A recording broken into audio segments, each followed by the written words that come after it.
এই যে মনুল হকের মাহফিলের কথা শুনলেই আইন শৃঙ্খলা রক্ষাকারী বাহিনীর সদস্যরা বলে যে হুজুর উপর থেকে নিষেধ আছে।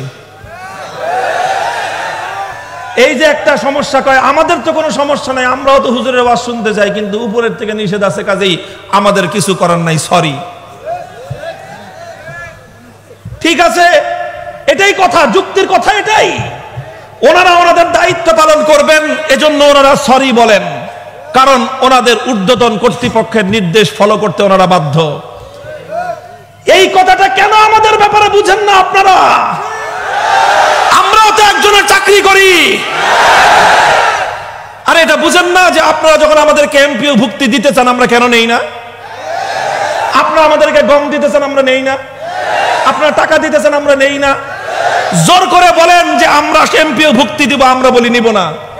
কারণটা কি বুঝেন না কথাটা?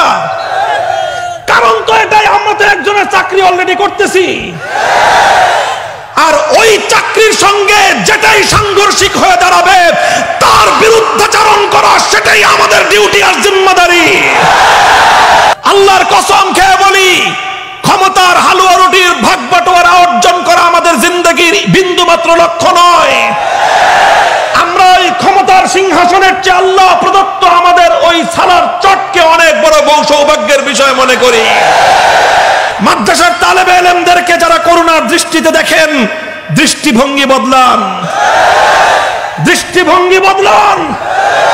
ভ্রাতৃত্বের দৃষ্টিতে তাকাবেন, আমি আপনার দিকে ভ্রাতৃত্বের দৃষ্টিতে তাকাবো। প্রভুর দৃষ্টিতে তাকাবেন, চোখ উপড়ে ফেলবো। বাতিলরা যদি একদিন গানের আয়োজন করে, আপনারা ওয়াজ মাহফিল করবেন 3টা, পারমিশন দিবে না? পারমিশন দিবে নাকি? ভাড়াটিয়া থাকি? মমতাজের গানের আয়োজন করলে তোমরা খুব সুন্দর হাসতে হাসতে পারমিশন দিয়ে দাও।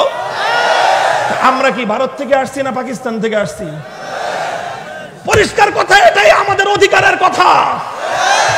শান্তি, শৃঙ্খলা, দায়িত্বশীলতার সাথে মাহফিল করতে হবে। একটা গানের অনুষ্ঠান হবে, 3টা মাহফিল হবে।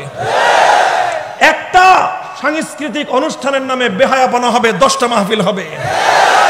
যেখানে বেহায়াপনা, যেখানে অশ্লীলতা, যেখানে ইসলাম বিদ্বেষী কর্মকাণ্ড, যেখানে খোদাদ্রোহিতা, সেখানে ব্যাপকভাবে ইসলামের আওয়াজ প্রচার করবেন।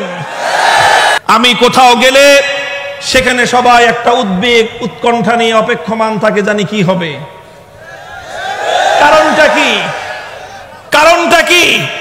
আমি আজ শাইখুল হাদিস আল্লামা আজিজুল হক রাহমাতুল্লাহ আলাইহির কাছ থেকে উত্তরাধিকার সূত্রে ইলমে দ্বীন এবং দ্বীন ইসলামের দায়িত্বশীলতার এই সবক গ্রহণ করার পর থেকে, আজ থেকে 25 বছর আগে হযরতের কাছ থেকে মাথায় পাগড়ি পরিধান করে দায়িত্ব গ্রহণ করেছি।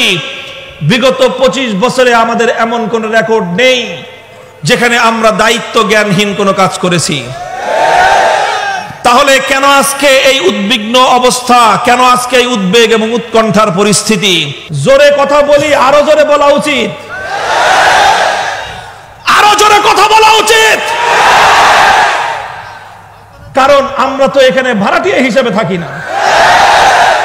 বৃহত্তর ফরিদপুর কওমি মাদ্রাসা উলামা পরিষদের উদ্যোগে আয়োজিত আজিমুশান ইসলামী মহাসম্মেলনে আল্লাহ রাব্বুল আলামিন আজকের এই ঐতিহাসিক মহামিলন মেলায় আমাদের যাদেরকে সমবেত হওয়ার তৌফিক দান করেছেন, রব্বে করিমের বড়ই মেহেরবানি। ইতিহাসের এই একটি সন্ধিক্ষণ, ইতিহাসের একটি গুরুত্বপূর্ণ সময় আল্লাহ রাব্বুল আলামিন আমাদেরকে এই ইতিহাসের অংশ হওয়ার, প্রত্যক্ষদর্শী হওয়ার সুযোগ দিয়েছেন। রব্বে করিমের বড়ই মেহেরবানি। এই জন্য আল্লাহ রাব্বুল আলামিনের দরবারে কালেমাতুশ শুকরের হাদিয়া পেশ করি, আলহামদুলিল্লাহ। দীর্ঘ সময় পর্যন্ত আপনারা বরেণ্য উলামায়ে কেরামের কাছ থেকে গুরুত্বপূর্ণ আলোচনা শুনেছেন। আমার পূর্বে বাংলাদেশের খ্যাতিমান এবং অত্যন্ত জনপ্রিয় দুজন আলোচক আপনাদের সম্মুখে বক্তব্য রেখেছেন। আমাদের রাবেতাতুল ওয়াইজিন বাংলাদেশের সম্মানিত সভাপতি হযরত মাওলানা আব্দুল বাসেত খান হাফিজাহুল্লাহ, তার পূর্বে রাবেতাতুল ওয়াইজিন বাংলাদেশের অন্যতম উপদেষ্টা মাওলানা খালেদ সাইফুল্লাহ আইয়ুবী হাফিজাহুল্লাহ তাআলা ওয়া রাআহ বক্তব্য রেখেছেন। এরা ছাড়াও আল্লামা হেলাল উদ্দিন সাহেব শেখুল হাদিস দামাত বারাকাতুহুমুল আলিয়া সহ স্থানীয় উলামায়ে কেরাম বুজুর্গানে দ্বীন আলোচনা পেশ করেছেন। সম্ভবত আমার পালা সর্বশেষ আলোচনার